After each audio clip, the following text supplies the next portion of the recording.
Si tu as des douleurs au niveau du dos, si tu as des douleurs des épaules, si tu veux bouger plus dans ta journée, aujourd'hui je suis avec Aria et grâce au yoga, salut Aria, tu vas nous montrer des petits exercices qu'on va pouvoir faire à la maison, c'est ça? Exactement, pour renforcer, pour la souplesse, pour enlever toutes les problématiques un peu d'épaule, de dos. C'est hyper important en fait de garder, on ne pense pas trop au haut du dos, aux épaules, etc. Mais c'est important parce que surtout dans le monde dans lequel on vit, où on est toujours sur nos portables, nos ordinateurs, etc. C'est une partie qui ne bouge pas assez. Oui. Exactement. Donc on va vous montrer une petite routine qui va vous prendre même pas 5 minutes. Dans un monde parfait, évidemment, essayez de faire un petit peu plus. Mais comme ça, là, on vous montre le strict minimum, 5 postures, 1 minute chacune. On va vous expliquer les avantages, comment les mettre en place, les variantes pour pouvoir prendre soin de vous. On y va? Allez, c'est parti. Alors, on va être à 4 pattes. Donc, attention quand vous mettez à 4 pattes de bien ouvrir vos doigts. Donc, n'ayez pas les doigts collés. Ouvrez bien les doigts et poussez le pouce et l'index surtout dans le sol pour protéger votre poignet. Parce que si on va faire des postures à 4 pattes avec le poids du corps sur l'extérieur, là, forcément, les gens vont avoir mal au poignet. Donc, faites bien attention chez vous à pousser le pouce et l'index dans le sol.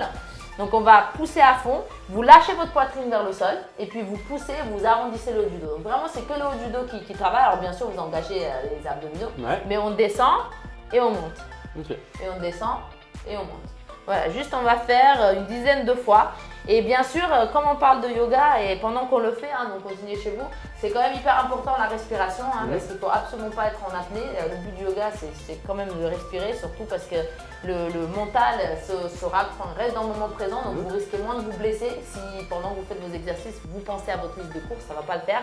Donc là, c'est quoi? Ce serait inspirer en poussant et souffler en descendant? En fait, on ne souffle pas en yoga, on garde la bouche fermée, donc on inspire, expire par le nez, c'est pas grave, c'est bien, comme ça les gens vont comprendre. Donc voilà, vous continuez à… Normalement, vous devez avoir les épaules qui brûlent là, si vous continuez à le faire pendant qu'on parle. Mais vous inspirez par le nez et à l'expire, on passe l'air derrière la gorge, on fait un bruit comme une bague, mais tu gardes la bouche fermée. D'accord. Donc tu inspires, expire, inspire, expire. Ok. Donc ça c'est pas mal, ça va vous permettre de travailler en fait la mobilité de votre omoplate ou de la scapula au niveau du gris thoracique. Vous avez une activation du muscle dentelé antérieur, donc un petit muscle au niveau de l'omoplate, un travail musculaire de stabilité au niveau de l'épaule, un petit côté proprio, et même un travail respiratoire si vous prenez bien le temps d'inspirer, de souffler à fond, qui est excellent pour le diaphragme. Super, donc on continue ici, toujours avec les mains, n'oubliez pas de pousser le pouce et l'index comme je vous ai dit, pour faire une planche. Donc une planche, attention c'est une planche haute, donc vous poussez bien dans vos bras, vous arrondissez le haut du dos, il faut que le haut du dos soit plus haut que vos fesses, donc pousse un peu plus. Attends, je vais baisser les fesses. Non, il faut que les hanches restent au même niveau que les épaules et le haut du dos qui soit un peu plus haut que les fesses, là c'est parfait, donc vous engagez bien l'intérieur des cuisses aussi. Et là c'est vraiment la stabilité, la force au niveau des épaules, on reste à peu près 5 inspire comme je vous ai dit avec la bouche fermée, en passant l'air derrière la gorge. Donc il nous reste encore 2 pouces bien parce que là, voilà. Je me suis endormi. Voilà, il ne faut pas en fait laisser la poitrine s'écraser vers le sol. Donc poussez, arrondissez. Vous amenez les pieds ensemble derrière, voilà, en serrant les fesses, les entrecuisses. Et on va passer le pied droit sur le côté, le talon droit. Et hop, on monte le bras gauche vers le ciel. Donc là, c'est juste l'épaule droite. Si vraiment c'est très difficile, qu'est-ce que vous allez faire? Vous allez mettre le pied gauche devant. Donc si vous avez trop de pression dans le poignet ou dans l'épaule d'ailleurs, vous restez là encore. 3 respire, parfait. Et si jamais c'est facile, vous pouvez aussi lever la jambe là-haut en serrant bien périnée, fesses, abdos et garder, qu'est-ce qu'on a dit? C'est le regard qui compte. Donc tu regardes par terre si vous perdez l'équilibre. Si vous êtes facile au niveau, si vous êtes facile au niveau d'équilibre, vous pouvez regarder vers le ciel. Mais je vous conseille quand même par terre parce que c'est le plus stable, on va dire. Allez, on va venir en planche et on va faire l'autre côté. Vas-y, pour l'instant, je suis l'analyse biomécanique. Donc l'avantage de cet exercice-là, vas-y, on va être sur le côté, c'est que on est un peu en progression par rapport à celui de tout à l'heure. Là, vous avez à nouveau un travail de stabilité proprio au niveau de l'épaule qui est ultra intéressant.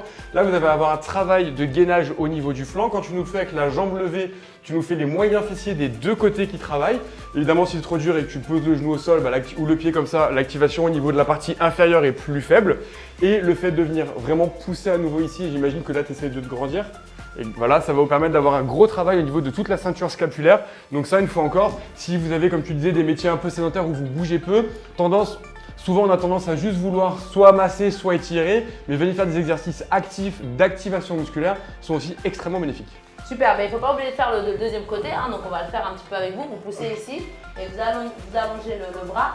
Donc pour les versions débutantes, on va dire, vous pouvez mettre le pied ici comme on a fait.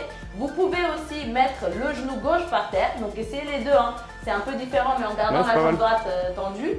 Et si vous êtes en mode je suis sportif, c'est trop facile pour moi, je m'embête, vous pouvez lever le genou gauche et essayer de toucher avec votre genou le coude. Et là, du coup, directement, la difficulté elle est autre. Et on reste ici. Et là, on sent un gros travail au niveau des obliques et des abdos sur cette inclinaison au niveau du rachis. Exactement. Et puis de toute façon, si vous voulez faire encore plus, il y a toujours plus. Toujours plus, rien.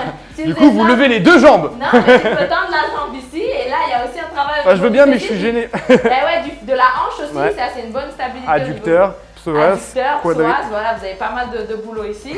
Et là, vous en avez pour tous les niveaux. Donc vraiment, tout le monde peut s'en sortir, se retrouver. C'est pas évident. Ouais, canon. Voilà, super. Et donc de là, on va partir plutôt sur la souplesse maintenant. L'ouverture du haut du dos et la souplesse.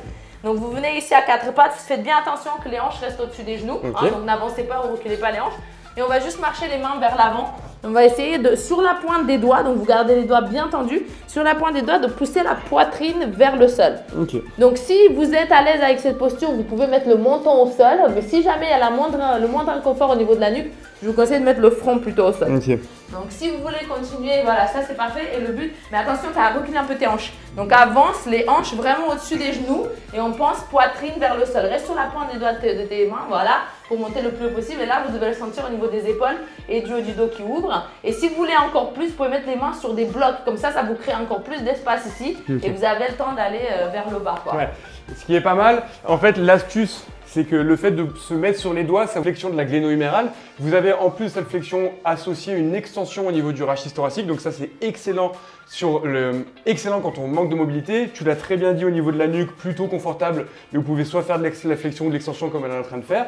Derrière, vous avez aussi une grosse mobilité au niveau de votre rachis lombaire. Et plus vous allez surélever les mains, plus vous allez en fait augmenter l'amplitude. Donc comme ça, vous pouvez vous-même jouer avec votre niveau de difficulté. Ce que tu m'as fait remarquer, où j'ai senti la différence aussi, c'est sur l'avancement ou pas des hanches. Plus quand vous le faites, vous allez venir en fait sur l'avant, plus vous allez mettre de poids et plus ça va majorer. Quand j'étais sur l'arrière, je sentais qu'il y avait moins de tension, moins d'étirement. Plus vous allez être ici, plus en fait vous avez le poids du corps qui va majorer et plus comme ça vous pourrez modifier la difficulté de l'exercice en fonction du temps que vous avez, de votre niveau, de vos jeunes, de vos douleurs. Exact, bravo. Super. Et du coup, on continue ici à 4 pattes. Alors on va faire d'abord cet exercice en dynamique et puis après on pourra le faire en statique. Vous inspirez, donc toujours avec la respiration yogique, bouche fermée, vous inspirez le bras gauche vers le ciel et à l'expire vous allez poser l'épaule gauche au sol et vous regardez vers le ciel ici. Voilà, super. Donc on inspire en haut, bouche fermée et sur l'expiration on regarde vers le ciel. Super, on va faire ça encore 3 fois. Inspirez, expire. Encore 2, inspirez, puis là, je pense à avoir la respiration ujjayi. Expire, bouche fermée, voilà, super. Et un dernier, inspirez, expire. Cette fois-ci, vous allez rester. Si déjà ici, ça vous étire pas mal, vous restez là. Si vous voulez un peu plus, vous pouvez tendre le bras droit le long de l'oreille.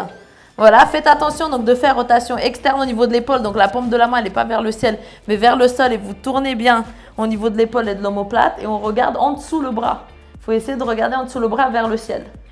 Et si c'est encore facile, vous pouvez même tendre la jambe gauche en arrière. Moi, je suis bien là. Voilà, c'est ça. Donc, pour bien étirer. Et donc là, celle-là, elle est vraiment pas mal. Et je vous invite à la tester. Vous allez avoir un excellent ressenti. En faisant ça là, sur le bras qui me semble, le bras gauche arrière, on a un étirement de toute la partie postérieure, les fixateurs de l'omoplate qui coulisse. Vous allez avoir aussi ici étirement au niveau du pec. Vous allez avoir une grosse rotation au niveau de tout le rachis thoracique qui est la zone qui a le plus besoin de bouger, là où il y a toute la cage thoracique et les côtes. Donc là, vous avez un gros mouvement de rotation qui est extrêmement important. Vous avez bien à quel point Aria est mobile par rapport à moi qui suis beaucoup plus raide sur ce type d'amplitude. Vous avez du coup une grosse ouverture, donc ça, excellent une fois encore si vous manquez d'amplitude, de mobilité ou des petites douleurs. Et puis la main droite aussi, vous pouvez attraper l'intérieur de la cuisse gauche, donc reposer si vous voulez sentir un truc différent au niveau de votre épaule. Okay. Donc ça, aussi bien en statique qu'en dynamique, selon le temps et l'énergie que vous avez. Le côté statique, l'avantage c'est que c'est peut-être un peu plus facile, un peu plus détente, mais une fois encore, n'hésitez pas à rajouter de l'activation musculaire, ce sera encore plus bénéfique. De toute façon, que ce soit pour la tonicité musculaire ou la flexibilité, je trouve que c'est important de faire un peu les deux. Je suis d'accord, je prône la variabilité. Voilà, donc comme ça, vous voyez aussi ce qui vous fait du bien à votre corps, parce qu'on est tous différents malgré tout. Malgré qu'on ait 2 jambes et 2 bras, chacun a des choses qu'il préfère plus ou moins dans son corps par rapport à son mobilité de base. Ok, maintenant vous allez vous mettre sur le ventre. Attention, vous ne pouvez pas faire si vous êtes enceinte, bien sûr, celui-ci. Donc on se met sur le ventre avec les bras en croix. Voilà. Bam. Alors ça peut être en croix ou en cactus si vous n'avez pas de place. Donc en cactus ou en croix. Et là, vous allez vous mettre du côté droit, on va dire. Et moi, je suis de l'autre côté. Vas-y, va de l'autre côté, super. Et vous mettez le pied, donc pour moi, c'est droit, gauche en arrière. Et moi, le droit. Et toi, le droit. Voilà, parfait. Et donc là, vous sentez les pecs qui étirent. parce que en fait les pecs, le problème c'est que ça se raccourcit ce muscle.